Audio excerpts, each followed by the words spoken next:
Hands Off My Podcast is a proud member of Darkcast Network, presenting the brightest of indie podcasts. Do you find yourself bored at work while eating your lunch? Do you watch the clock waiting for work to be over? As you're sitting in meetings, do you find your boss's voice sounding like a howling banshee? Then don't wait another minute. Tune into the Paranormal Peeps podcast. We are ready to entertain you. Hola, my beautiful humans.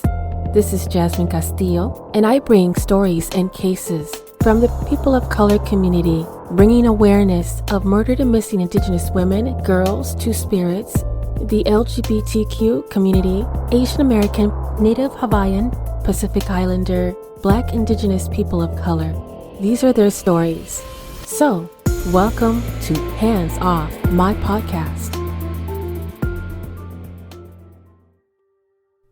When a husband reports an ongoing domestic assault, authorities quickly respond to the call.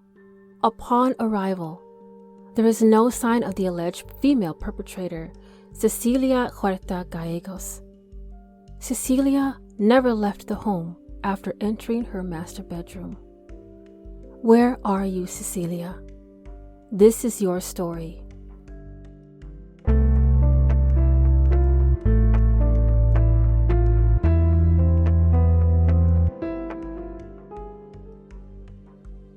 I had the honor of speaking with Mireya Lopez, Cecilia's sister. We discussed her story, for she is still a missing person, and Mireya's goal is to raise awareness about her disappearance.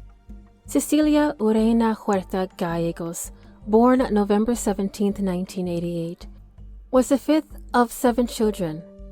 Her parents immigrated from the Dominican Republic to Houston, Texas, where she and her siblings were born and raised. Cecilia's siblings recall that as a child, Cecilia often nursed injured animals back to health. Quote, "She cared for every animal, even if it was a rat," Margie Lopez recalled. She wanted to save every animal. This compassion followed into her adulthood.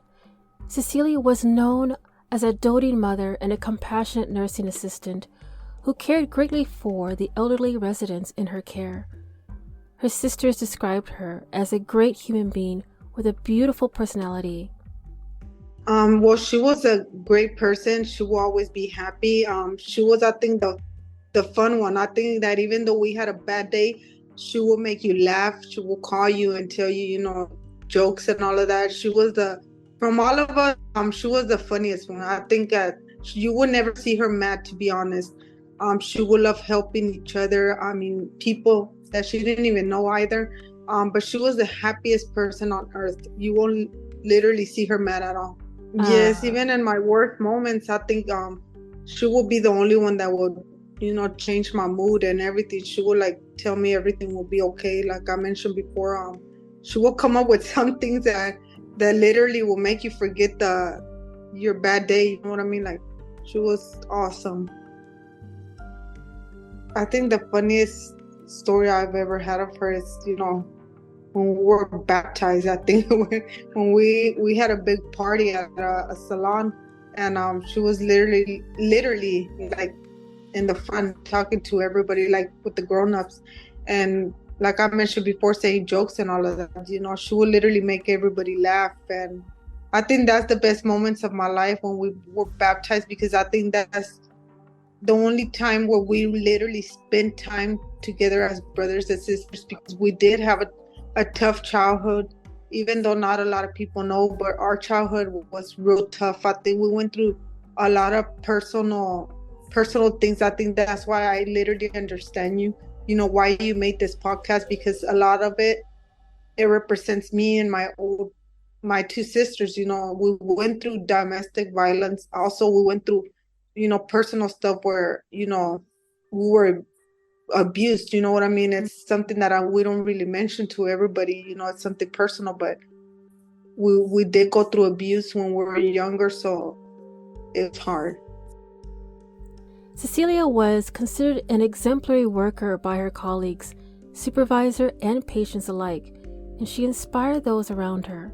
She always went above and beyond what was required of her, and she is deeply missed by all. Cecilia resided with her family in Houston, Texas until 2012.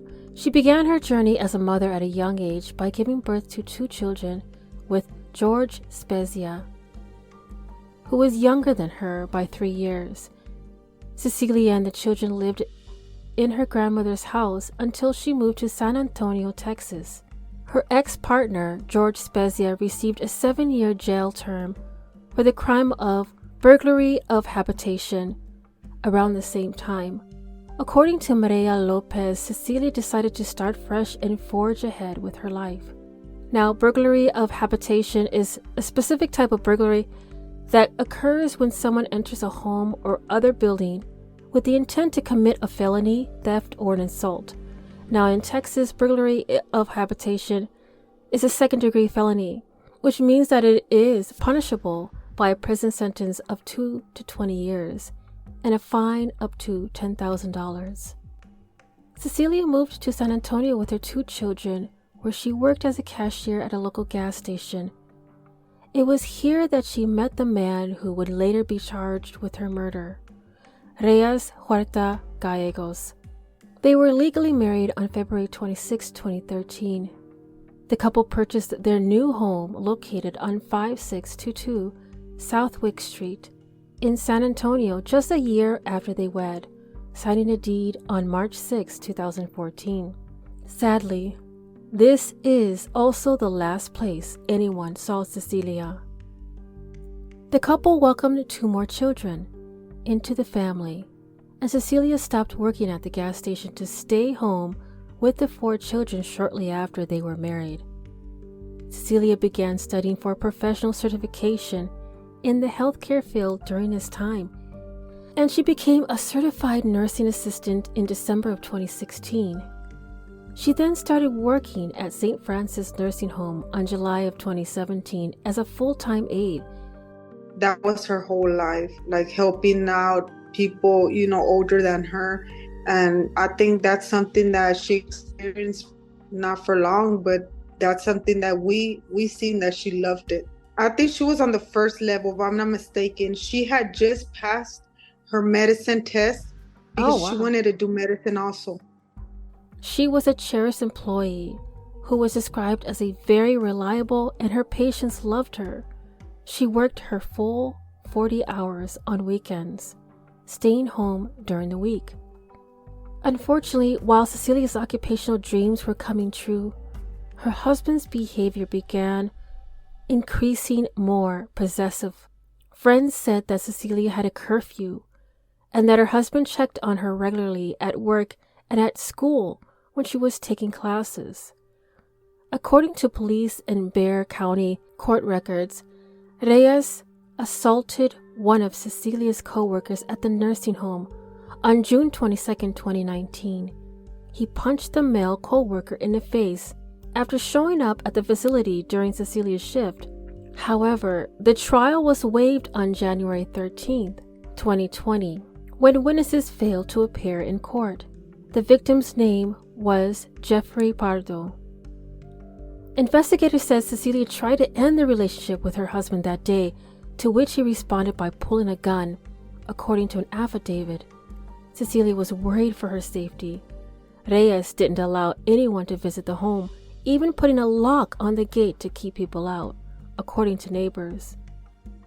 She did tell my older sister Margie. She told her that her plans, she did have a big plan made before she, disappeared. She did tell her kids, she spoke with them. She set all of them down in the sofa and she spoke with them and told them that, she was planning to get a house. She was already searching for a home. Those were her plans. Get a home and put surveillance camera everywhere, to get away from her husband. That's something big that she had literally coming up. She even saved money to do it. That's something that she was even happy about. She would speak to my older sister and she would tell her, what, it's coming. I'm leave, I'm gonna leave and I'm gonna take my kids with me. We're gonna start a new life. Sadly, Cecilia would disappear before this plan could be carried out. Cecilia was seen for the last time on July 7, 2019. Her long shift at the nursing home was scheduled to end at 11 p.m. However, she would end up leaving around 7:20 p.m. after an unexpected visit from Reyes during her shift. Reyes approached Cecilia around 6:40, and she appeared to be very uncomfortable.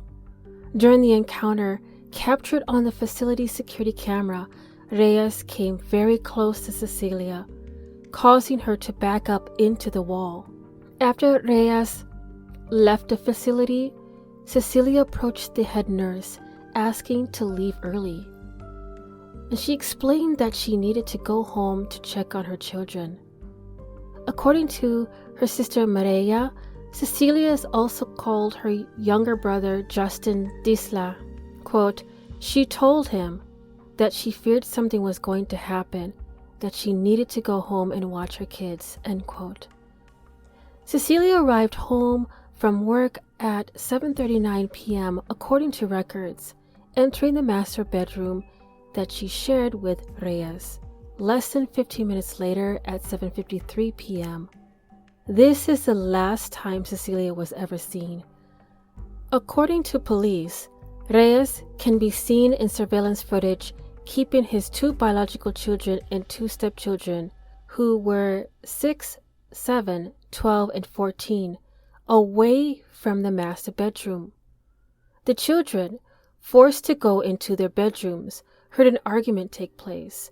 One of the children told Mireya Lopez that after being forced into her bedroom, she, the child, heard screaming and that she covered her ears up to block out the noise. The children remained in their rooms for the rest of the night, and Cecilia was never seen again. It's been hard. It's been, to be honest, it's been hard for all of us. Imagine if it's hard for us that we're, older than the kids. It's been hard for them. Even though we take them to, therapy and everything with the psychologist, they still haven't got through losing their mom. I think at some point, my youngest, my niece, she's the one that I guess she still holds hopes that she's coming back. She don't know 100% that my sister's gone. She thinks she's coming back. And it's something that it's really hard because it's hard to explain to her, especially when you're going through depression because you don't even have your mom. She was real attached to Ceci. Cecilia would literally take her everywhere. Like it was her only little girl. The rest of them are boys. But it's been hard for all of them. The 2 oldest ones, they're with their father. So, it's been tough on them too, but they have, overcome a lot of stuff, after she was gone. So, but like I said, at this point, it's even myself, I still see a psychologist. It's something that you can't heal. You can't, as time goes by, you still don't have closure till we'll find her.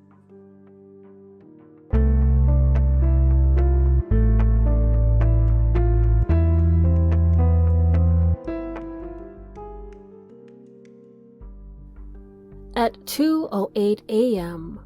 the next morning, the home surveillance cameras experienced a period of blackout that lasted until 3:44 a.m.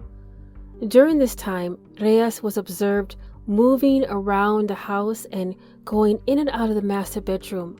He made multiple trips to and from his bedroom to the family's white Chevy Tahoe, leaving the residence on 4 separate occasions. While 3 of these trips were relatively short, lasting between 2 to 11 minutes, his 4th trip spanned over 2 hours. At precisely 6:27 a.m., Reyes was seen driving away from their residence in the white Tahoe. Upon returning at 8:48 a.m., he began unloading equipment including a chainsaw, 2 shovels, contractor duty trash bags, and cleaning supplies with his shirt soaked in sweat, after which he proceeded to take a shower before contacting local police to report an incident. Upon arriving at the residence, San Antonio police found that Cecilia was not present. However, they did observe visible injuries to Reyes' face, a scratch mark on his chest, and a superficial cut on his index finger, which was consistent with fingernail marks. According to Reyes, he had been involved in an argument with Cecilia 30 minutes prior, during which she had allegedly cut him with a knife. The couple had been arguing about possible infidelity, and the situation escalated into physical violence. Following the alleged assault, Cecilia reportedly left the home, stating that she intended to leave their family, and disappeared in a car driven by an unknown man who had been waiting outside.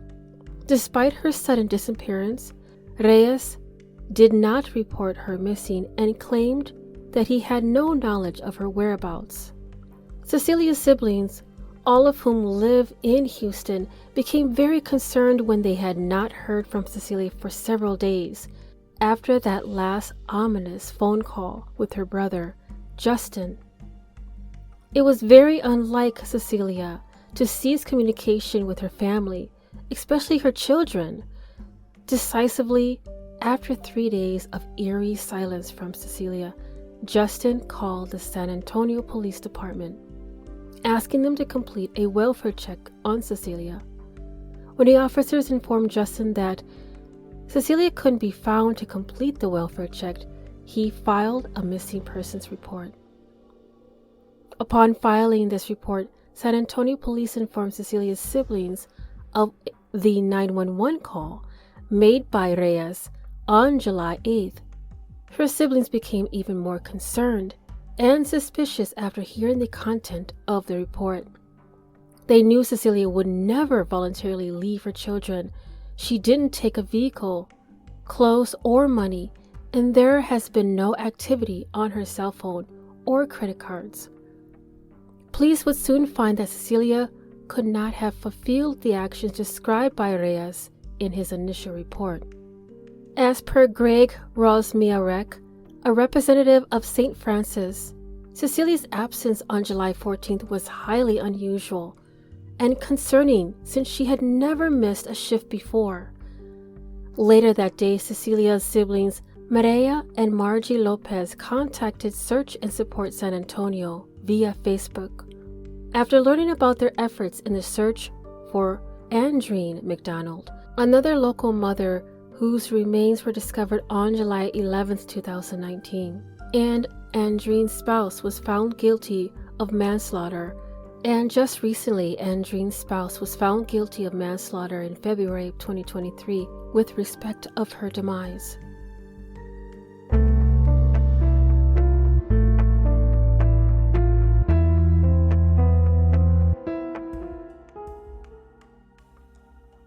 Nina Brooks, the founder of Search and Support San Antonio, wasted no time in alerting and coordinating with volunteers on Cecilia's case. One such volunteer was Robert Green from Chainbreakers, who offered invaluable expertise in the search for missing persons. The next day, July 15th at 2:22 p.m., Brooks and Green worked with another volunteer from Chainbreakers to check on Cecilia at her family home. When there was no answer at the door, they contacted SAPD to perform a wellness check on Cecilia.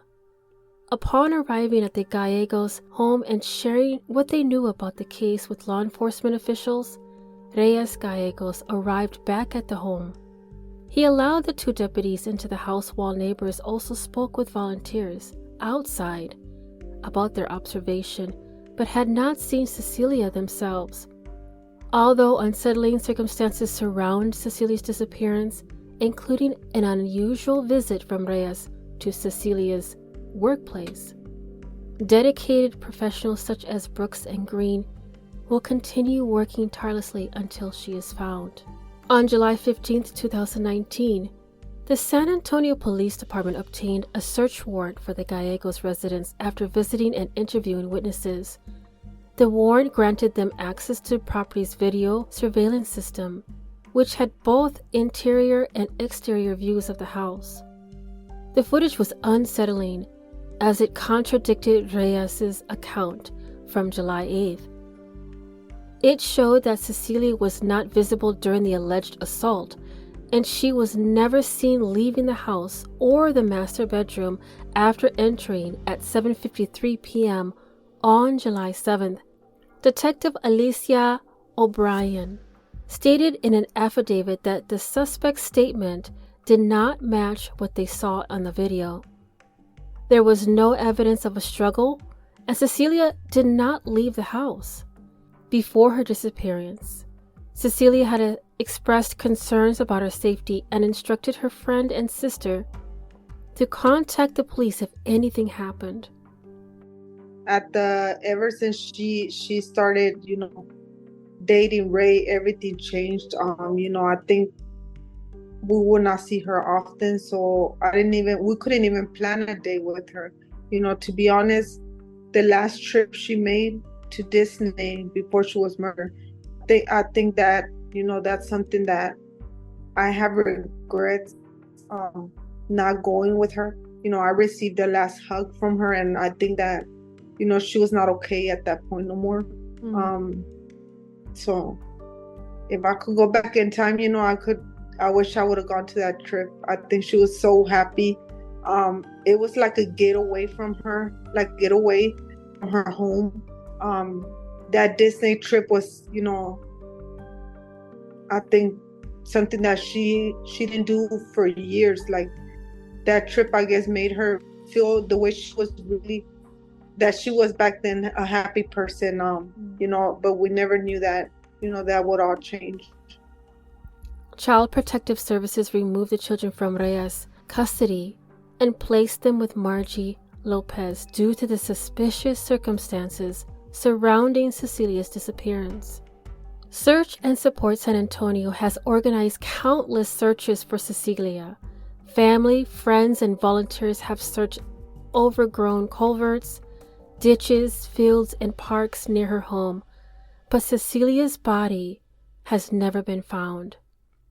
Because the video surveillance obtained from Gallegos' residence contradicts the story Reyes gave to police on July 8th, Reyes was arrested and charged with making a false report to a peace officer on August 13, 2019, and was released on a $3,500 bond the next day.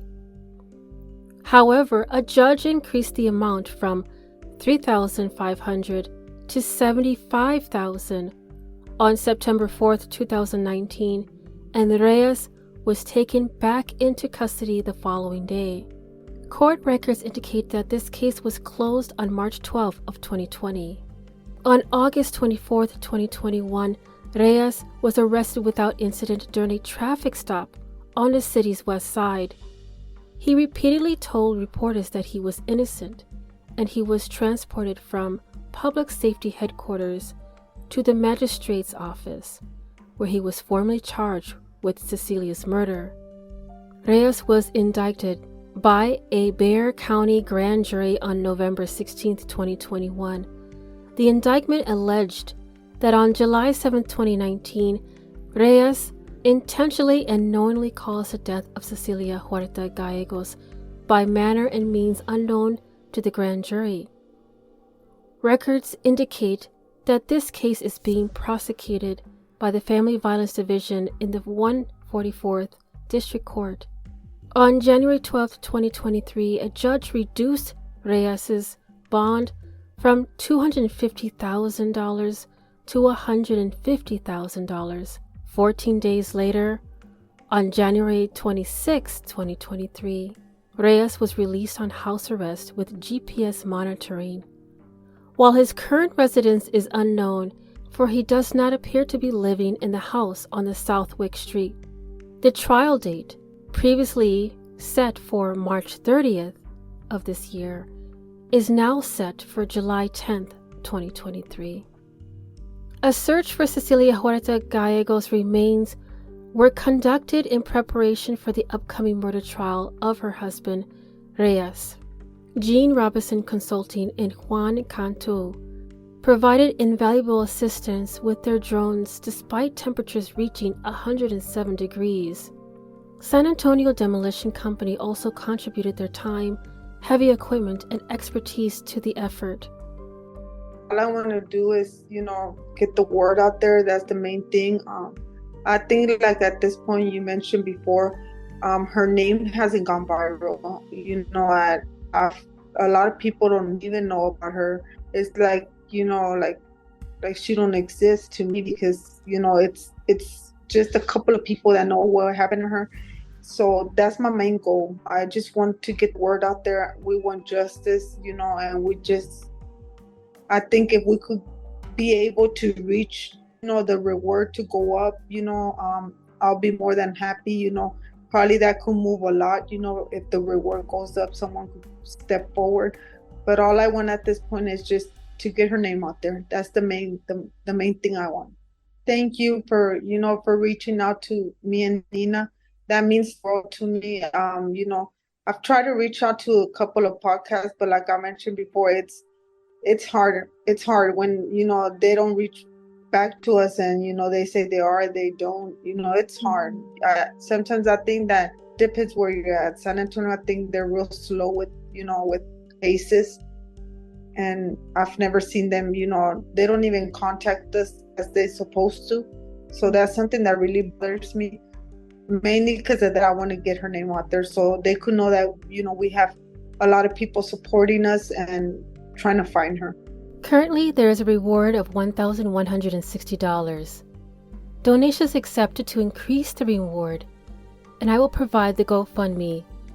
The San Antonio Police Department is currently seeking any helpful information regarding the homicide of Cecilia Huerta Gallegos. If you have any information or knowledge about this case, no matter how small or seemingly insignificant it may be, you can also call SAPD with any information. Tipsters may remain anonymous at 210-207-7660. Your assistance could greatly aid in bringing justice to Cecilia Gallegos and her loved ones. Remember, your voice and information can make all the difference. As a community, it is imperative that we come together and work with law enforcement to combat these violent crimes and bring peace and bring Cecilia home.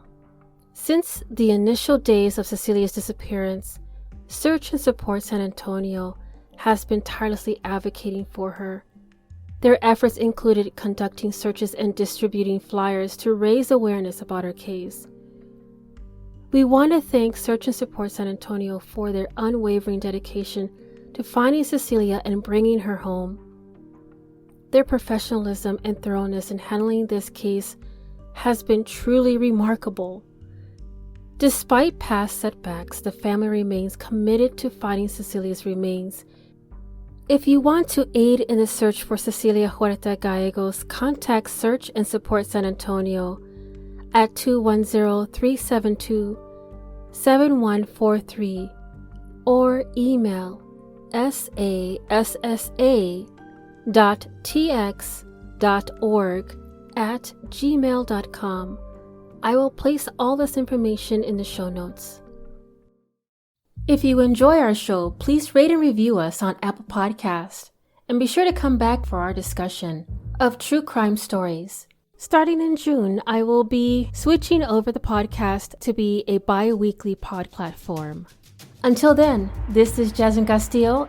We are voiceless no more. This podcast was created, produced, recorded, researched, and edited by Jasmine Castillo, current active member of Darkcast Network, Transto Task Force, Uncovered.com, and partners with Search and Support San Antonio.